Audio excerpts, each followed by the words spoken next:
ಇನ್ನು ಈ ಜಾತಿಗಣತಿ ವಿಚಾರವಾಗಿ ಆರ್ ಅಶೋಕ್ ಕೂಡ ಇವತ್ತು ಟ್ವೀಟ್ ಮಾಡಿದ್ದಾರೆ. ಜಾತಿಗಣತಿಯನ್ನು ವಿರೋಧಿಸಿ ಆರ್ ಅಶೋಕ್ ಇವತ್ತು ಟ್ವೀಟ್ನಲ್ಲಿ ಕಿಡಿಕಾರಿದ್ದಾರೆ.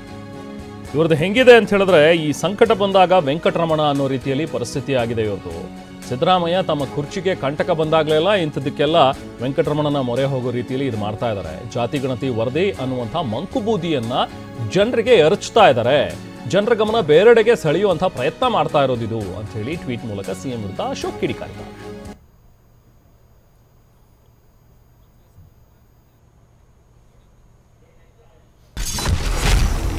ಸಂಕಟ ಬಂದಾಗ ವೆಂಕಟರಮಣ ಎಂಬಂತೆ ಸಿಎಂ ಸಿದ್ದರಾಮಯ್ಯನವರು ತಮ್ಮ ಕುರ್ಚಿಗೆ ಕಂಟಕ ಬಂದಾಗಲೆಲ್ಲ ಜಾತಿ ಜನಗಣತಿ ವರದಿ ಎಂಬ ಮಂಕುಬೂದಿ ಅರ್ಚಿ ಜನರ ಗಮನ ಬೇರೆಡೆ ಸೆಳೆಯುವಂತ ಪ್ರಯತ್ನ ಮಾಡೋ ಕುತಂತ್ರ ಈಗ ಗುಟ್ಟಾಗಿಯೇನೂ ಉಳಿದಿಲ್ಲ. ಇತ್ತೀಚೆಗೆ ನಡೆದ ಎಐಸಿಸಿ ಅಧಿವೇಶನದ ಸಂದರ್ಭದಲ್ಲಿ ದೆಹಲಿ ಪ್ರವಾಸದ ವೇಳೆ ಸಿಎಂ ಸಿದ್ದರಾಮಯ್ಯನವರಿಗೆ ಭಾರೀ ಹಿನ್ನಡೆ ಆಗಿದೆ.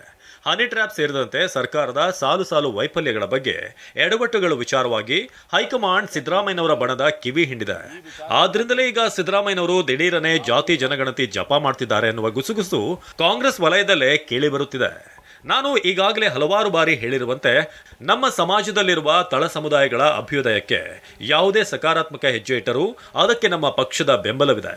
ಆದರೆ ರಾಜಕೀಯ ಹಾವು ಏಣಿ ಆಟದಲ್ಲಿ ಕೆಳಗೆ ಬಿದ್ದಾಗಲೆಲ್ಲ, ಅಧಿಕಾರದ ಚದುರಂಗದ ಆಟದಲ್ಲಿ ಮುಗ್ಗರಿಸಿದಾಗಲೆಲ್ಲ ಮೇಲೇಳುವುದಕ್ಕೆ ತಳ ಸಮುದಾಯಗಳನ್ನು ದಾಳವಾಗಿ ಬಳಸುವುದಕ್ಕೆ ನಮ್ಮ ವಿರೋಧವಿದೆ. ಕಾಂತರಾಜು ಆಯೋಗದ ವರದಿ ಅವೈಜ್ಞಾನಿಕ, ಅಪೂರ್ಣ, ಅವಾಸ್ತವಿಕ ಹಾಗೂ ಅಪ್ರಸ್ತುತ ಎನ್ನುವುದು ಬಹುತೇಕರ ಅಭಿಪ್ರಾಯ. ಇದಕ್ಕೆ ಅನೇಕ ಕಾರಣಗಳೂ ಇವೆ. ಹೀಗೆ ವಿಪಕ್ಷ ನಾಯಕರು ಈ ಜಾತಿಗಣತಿ ವರದಿಯನ್ನ ತಿರಸ್ಕರಿಸ್ತಾ ಇದ್ದಾರೆ, ಜೊತೆಗೆ ವಿರೋಧವನ್ನು ವ್ಯಕ್ತಪಡಿಸ್ತಾ ಇದ್ದಾರೆ. ಇದರ ಬೆನ್ನಲ್ಲೇ ಈಗ ಡಿ.ವಿ. ಸದಾನಂದಗೌಡರು ಕೂಡ ಮಾತನಾಡಿದ್ದಾರೆ. ಮಾಜಿ ಮುಖ್ಯಮಂತ್ರಿ ಡಿ.ವಿ. ಸದಾನಂದಗೌಡರು ಜಾತಿಗಣತಿ ವರದಿ ಇದು ಒಕ್ಕಲಿಗ ಜನಾಂಗಕ್ಕೆ ಮಾಡಿರುವಂತಹ ಅನ್ಯಾಯ, ಇಡೀ ಸಮಾಜ ಸಿಡಿದೇಳಬೇಕಾಗುತ್ತೆ ಅಂತ ಡಿ.ವಿ.ಎಸ್ ಕಿಡಿಕಾರಿದ್ದಾರೆ. ಬೆಂಗಳೂರಿನಲ್ಲಿ ಮಾತನಾಡಿದ ಮಾಜಿ ಸಿಎಂ ಸದಾನಂದಗೌಡ ಹೇಳಿಕೆ ನೀಡಿದ್ದಾರೆ. ನಾವು ಯಾವುದೇ ಮೀಸಲಾತಿಯ ವಿರೋಧಿ ಅಲ್ಲ, ಆದರೆ ತಪ್ಪು ಲೆಕ್ಕಾಚಾರ ಮಾಡೋ ಮೂಲಕ ಸಿದ್ದರಾಮಯ್ಯ ಯಾರದೋ ಶಕ್ತಿಯನ್ನ ಕುಂದಿಸೋದಿಕ್ಕೆ ಹೊರಟಿದ್ದಾರೆ ಅಂತ ಆರೋಪಿಸಿದ್ದಾರೆ. ಯಾವುದೋ ಒಂದು ಒಕ್ಕಲಿಗ ಸಮುದಾಯವನ್ನು ನಾನು ಕಂಟ್ರೋಲಿಗೆ ತರ್ತೇನೆ, ಅವರಿಗೆ ಕೊಡುವಂಥ ಹಕ್ಕುಗಳನ್ನು ಮೊಟಕುಗೊಳಿಸ್ತೇನೆ ಅಂತ ಏನಾದರೂ ಸಿದ್ದರಾಮಯ್ಯ ಆಲೋಚನೆ ಮಾಡಿದರೆ ಇದವರ ಕೊನೆಯ ದಿನಗಳನ್ನು ಅವರು ಎಣಿಸುವಂಥ ಕಾಲ ಅಂತ ನಾನು ಹೇಳಲಿಕ್ಕೆ ಇಚ್ಛೆಪಡ್ತಾ ಇದ್ದೇನೆ. ನನಗೆ ನನ್ನ ಹತ್ತಿರ ಬಂದಂಥ ನನ್ನ ಸಮುದಾಯದ ಬೇರೆ ಬೇರೆ ಜನರುಗಳ ಬಗ್ಗೆ, ಇವತ್ತು ಇಲ್ಲಿ ಬಂದಾಗ ಸಿಕ್ಕಿದವರ ಸಂಗತಿಗಳ ಬಗ್ಗೆ, ಆ ಕಾಂತರಾಜು ವರದಿ ಅದು ಸೈಂಟಿಫಿಕ್ ಆಗಿ ಆಗಲಿಲ್ಲ ಅಂತ ಹೇಳೋದಕ್ಕೆ ನಾನು ಸಾಧಾರಣ ಕನಿಷ್ಠ 2,000 ಜನರನ್ನು ಕೇಳಿದ್ದೀನಿ.